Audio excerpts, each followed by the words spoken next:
음악은 못 들려드립니다. 말로만 하는 음악 이야기 네. 시작하겠습니다. 네. 김 감독이 오늘 소개할 곡. 자, 이번은 아트 블레키란 연주자와 아트 블레키 하면 뗄 수 없는 아트 블레키 앤 더 재즈 메신저스. 재즈 메신저스. 둘이더라고. 아트 블레이키로 발음하는 파와 아트 브레이키로 발음하는 파. 그렇죠. 아무렇게나 발음해도 괜찮습니다. 네. 지금 가을이니까 블레이키로 가죠. 네. 아트 블레이키 앤 더 재즈 메신저스.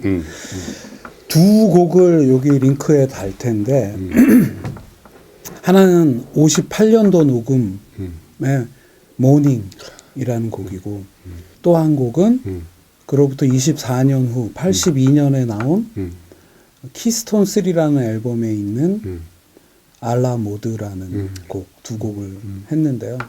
역시 아트 블레이키도 30대와 60대 이렇게 두 음악을 비교를 하는 게 의미가 있을 것 같아서. 그러니까 아트 블레이키는 그 드럼 연주자이면서 재즈 메신저스라는 밴드를 36년 동안 그 밴드만 36년을 유지한 아마 재즈 밴드 중에서 제일 오래된 장수한 재즈 밴드로 꼽히는 거 아닌가요? 아마 그거에 근접하는 그룹도 없을 것 같아요. 뭐 재즈란 장르 자체가 이렇게 모였다가 또 이렇게 모이고 하는 거고 연주자 개인별로 가는 게 크니까. 근데 아트 블레이키 앤 더 재즈 메신저스는 한 54년부터 돌아가실 때 한 90년도까지 그러니까 한 36년을 우직하게 자리 잡고 온갖 후배들을 거기서 키운 장본인이 재즈 아카데미? 그렇죠. 재즈 아카데미라고 누가 얘기를 할 정도니까요. 그러면 이제 이 아트 블레이키가 또 하나 의미가 있는 거는 재즈가 각 시대마다 이렇게 트렌드가 변하면서 거기에 맞춰서 다들 이렇게 음악을 바꿔오는 게 모든 뮤지션들이 그래 왔는데 아트 블레이키는 하드밥이라는 비밥의 서브 장르죠. 하드밥이라는 스타일을 우직하게 진짜 36년간 하드밥만 한 하드밥의 어떤 전령사 메신저스죠. 그 첫 번째 곡은 58년도 곡 모닝이라는 거는 원래 곡 이름인데 나중에 그 모닝이란 곡이 그 앨범에서 워낙 히트를 하고 많이 알려지다 보고 하드밥의 어떤 그냥 전형적인 곡이 되는 바람에 재즈 하면 딱 꼽는 곡 중에 하나. 그렇죠. 네. 그래서 그 앨범 제목이 모닝으로 바뀌는 그 블루노트에서 처음에 낼 때는 그 앨범 제목이 아트 블레이키 앤 더 재즈 메신저스였어요. 근데 나중에 리이슈를 할 때는 아트 블레이키 앤 더 재즈 메신저스 하고 모닝을 달아서 했는데 그냥 가장 전성기의 재즈 메신저스라고 얘기들을 하더라고요. 트럼펫의 리 모건, 테너 색스폰의 베니 골슨, 그리고 피아노의 모닝의 작곡가이기도 한 바비 티먼스, 그리고 지미 머릿이라는 베이시스트와 드럼의 아트 블레이키. 58년도에 녹음해서 59년 1월에 나왔다고 하는데 재즈 하면은 이 곡이 좀 말씀하신 대로 생각이 나는 거죠. 그냥 재즈 하면 딱 떠오르는 몇 곡 중 하나. 그러면 아트 블레이키 앤 더 재즈 메신저스가 그렇게 우직하게 한 길만 팠다는 하드밥이 뭔지 잠깐 얘기를 해야 될 것 같은데 40년대 새로운 물결로 등장한 비밥이라는 스타일이 몇 년 가면서 웨스트 코스트 쪽에서는 쿨 재즈라고 해서 마일즈 데이비스가 뭐 이렇게 상징되는 네, 그 백인 뮤지션들이 약간 클래식을 차용하는 그런 편곡 그렇게 해서 조금 더 이렇게 내향적이라고 할까? 그렇게 좀 조용하고 그런 분위기 위주의 그거였다면 이스트 코스트, 뉴욕을 중심으로 한 이스트 코스트 쪽에서는 저거 재즈가 조금 스타일이 아니야. 우리 흑인이야. 원래 우리 거 아니야. 우리 흑인이야. 그래서 조금 더 멜로디 위주로 하고 그 당시에 다른 장르들 원래 흑인이 가졌던 블루스, 가스펠 이런 것들을 더하고 조금 더 쉬운 멜로디 그러니까 요즘 뭐 속된 말로 야마가 있는 멜로디를 더 해서 그렇게 흑인 스타일로 가자 한 게 하드밥. 그래서 그 하드밥이 한 50년대 중반부터 해서 한 10년 동안 전성기를 누렸다고 하는데 그 50년대 중반이라는 게 제가 생각하기에는 54년도에 재즈 메신저스가 처음에는 호레이스 실버 앤 재즈 메신저스였어요. 그러니까 아트 블레이키가 퀸텟을 이제 동료들이랑 만드는데 호레이스 실버라는 또 불세출의 피아니스트가 리더가 되고 그렇게 해서 모였었는데 그게 몇 년 후에 1, 2년 후에 호레이스 실버는 자기가 나가서 퀸텟을 또 5인조를 만들고 아트 블레이키는 재즈 메신저스 이름을 쓰겠다 해서 새로운 멤버를 만들어서 음반을 몇 장 내다가 딱 진용을 갖춘 게 리모건하고 베니 골슨 이렇게 해갖고 재즈 메신저스라는 거를 딱 완벽하게 만들어서 낸 가장 히트 음반이 모닝 음반인 거죠. 아트 블레이키 뭐 상징이죠, 상징. 근데 그거 알아요? 아트 블레이키가 우리나라 왔던 거. 67년도인가 왔다고 네이버에서 얘기를 해주더군요. 9명 앉아 있었대요. 객석에 9명 앉아 있어. 그러니까 근데 그게 공연이 됐던 게 아트 블레이키 인성을 얘기를 해요. 조금 맛은 같지만 67년이니까 전성기는 살짝 지났을 텐데 그거 집어치우고선 공연 안 할 수도 있어요. 나 못하겠어. 근데 뭐 그러니까 한 명이라도 있으면 오케이 하고선 끝까지 세트리스트대로 다 연주를 했대요. 야. 제가 광고 찍으면서 모델들 중에 정말 인성 후진 사람들 많이 보거든요. 특히 TV나 영화가 아니고 광고 와서는 없던 승질도 더 내고 그 돈은 제일 많이 받으면서 모델료로 그런 사람들을 보는데 안성기 선생님, 제가 선생님 자가 나오는 게 안성기 선생님 같은 경우에는 굉장히 친화적이에요. 그리고 겸손하시고 그리고 뭘 찍어야 되는지 이렇게 하면 더 좋지 않을까 하고 뭐 해가 좀 들어가 갖고 잠깐 쉬어야 되는데 괜찮다고 그때 한강 위에서 찍는 건데 저기 좋다 막 이러면서 그걸 옆에서 이렇게 보면서 선생님 이런 소리가 나오는데 아트 블레이키 선생님도 67년도 한국에 왔는데 동양인 9명 근데 그 당시 일본을 가면 미어 터졌거든요. 거기 정말 뒤집어져 정말로. 예.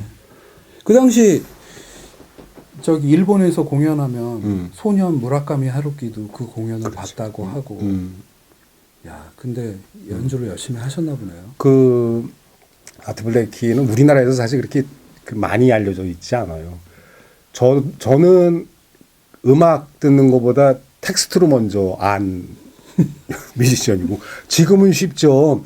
그래서 모닝 처음 들었던 게 롯데호텔 소공동 롯데호텔 맞은편에 미국 문화원이 있었어요. 그 2층에 보면 자료실 일반인들도 그 신분증 주면 올라가서 자료 열람할 수 있는데 거기서 들었어. 거기서. 근데 그 전에 텍스트로 이런 드러머가 있었구나. 근데 이젠 책으로 배우지 않아도 되는 알아도 되죠. 네. 그리고 오리스라고 그러니까 이렇게 좀 최상위급 시계 회사는 아니에요. 근데 어느 정도 알려진 세계적으로 명성이 있는 스위스 시계 회사인데 특별판으로 아트 블레이키를 위해서 시계를 만들었어요. 처음 듣네요. 그게 아마 시계 자기 이름의 시계 갖고 있는 유일한 재즈 뮤지션 아닌가. 멋있다.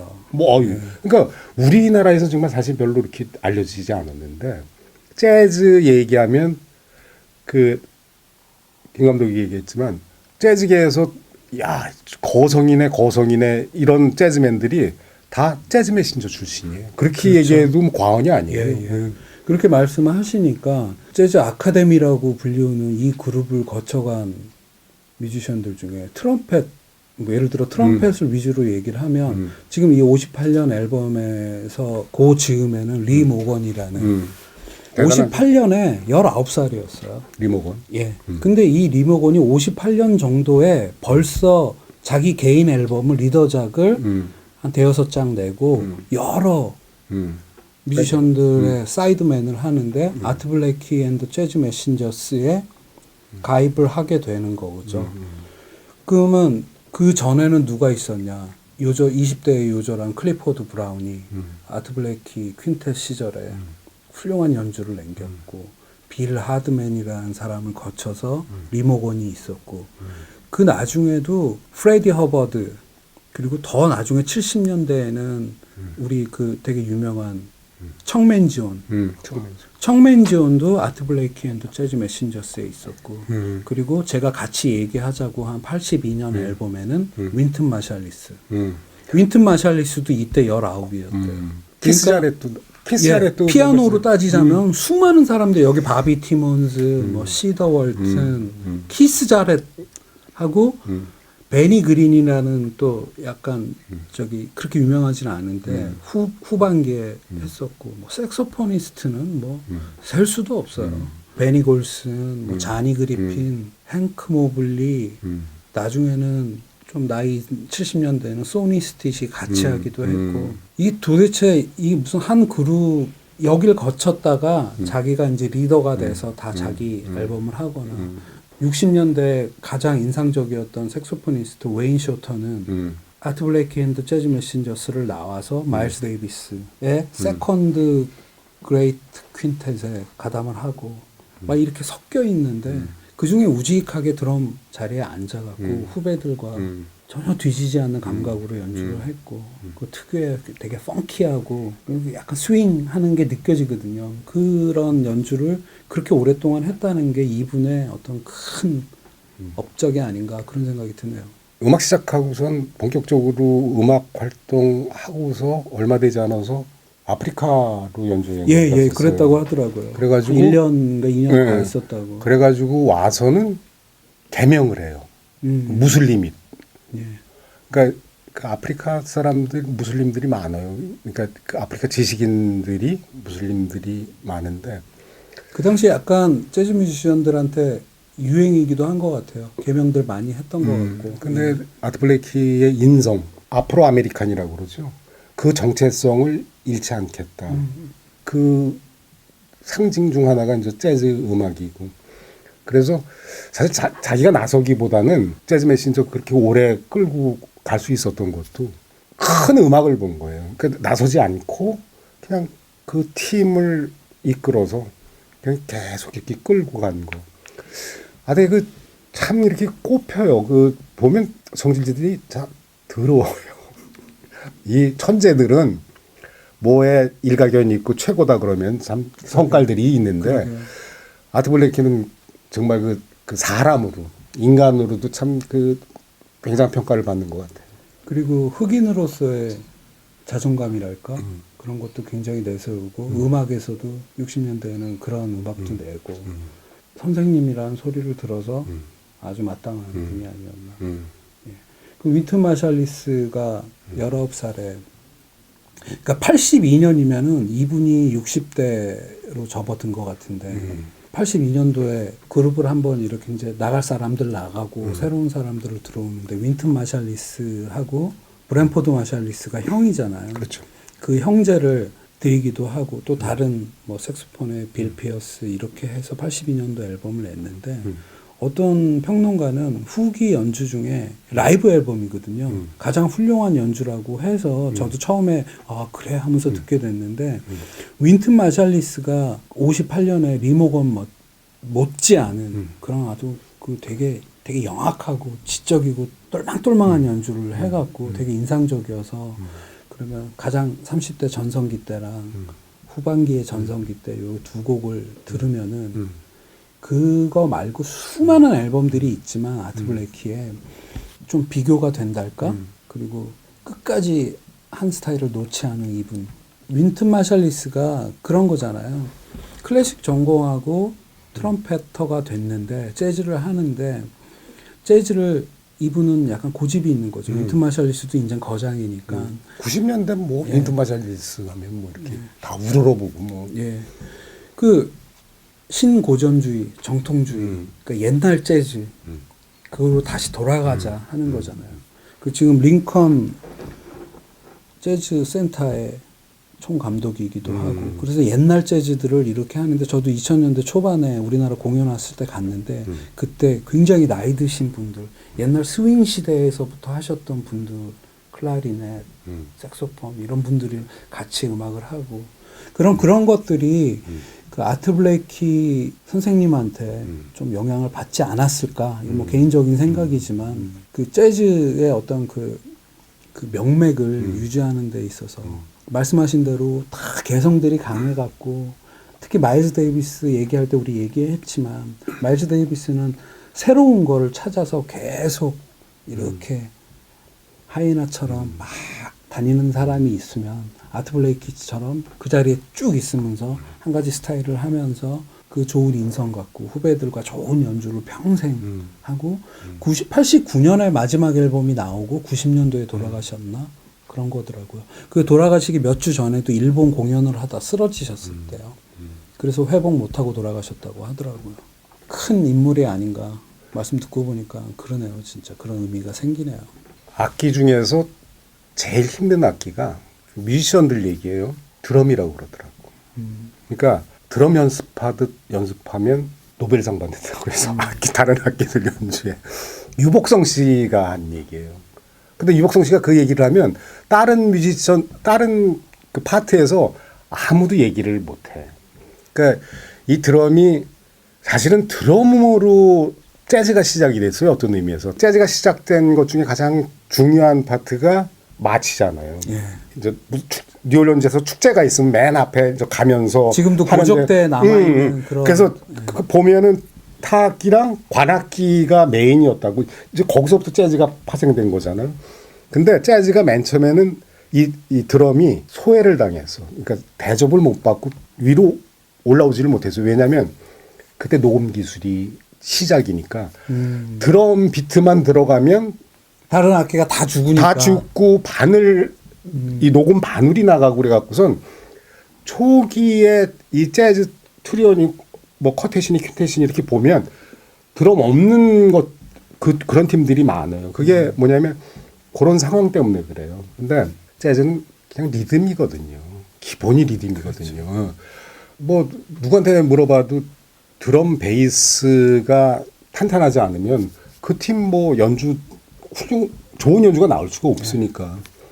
아트 브레이키 보면은 그런 면에서도 저는 개인적으로 그 58년 모닝을 들으면서 재즈가 스윙한다 그러잖아요. 근데 그게 이제 스윙 시대의 그런 스윙 음악 말고 그런 어떤 감으로서의 스윙을 아 이런 게 스윙이구나 하는 걸 느꼈고 또 모닝이 재즈를 처음 듣는 사람한테도 되게 좋다고 느끼는 점이 하나가 어떤 게 있냐면 처음에 피아노가 땅다당당다당 하면은 빠밤 하고 이게 그게 이제 뭐 전문 용어로 콜 앤 리스폰스라고 그러더라고요. 그러니까 이제 가스펠 할 때 교회에서 성가대가 한마디로 이렇게 치면 사람들이 따라하고 콜 앤 리스폰스 그러니까 부르면 반응하고 부르면 반응하고 하는 거가 재즈로 이제 들어오는 그 전형적인 예가 있다고 하니 그 도입부부터 시작해서 그 훌륭한 아티스트들의 그 솔로들 쫙 연결되는 걸 보면 그리고 그 뒤에 딱 묵묵하게 되게 펑키하게 그 되게 신나는 리듬을 쳐주는 아트 블레이키 이런 게 들으면은 아 이게 그 재즈가 이렇게 어느 정도 완성되는 시기에 아 요런 느낌인 거구나 그런 걸 알기에 되게 좋은 텍스트 같아요. 재즈 상징하면 꽃핀다는 얘기처럼 재즈 재즈를 알고 싶다, 제대로 듣고 싶다. 재즈를 어떻게 하면 느낄 수 있는 거예요? 모닝부터 들어보시면 됩니다. 네. 아트 블레이키도 뭐 한 번으로 안 끝날 것 같은데 보면 그럴 수 있죠. 예. 아트 블레이키 뭐 음악적으로 분석은 못하겠지만 이 시기 저 시기 이 멤버와 했을 때의 느낌 이런 것들로 해서 곡 위주로도 또 계속 공부를 해 나가자고요. 네. 자, 그럼 아트 블레이키 모닝 얘기는 여기서 마치기로 하죠. 네. 네. 감사합니다.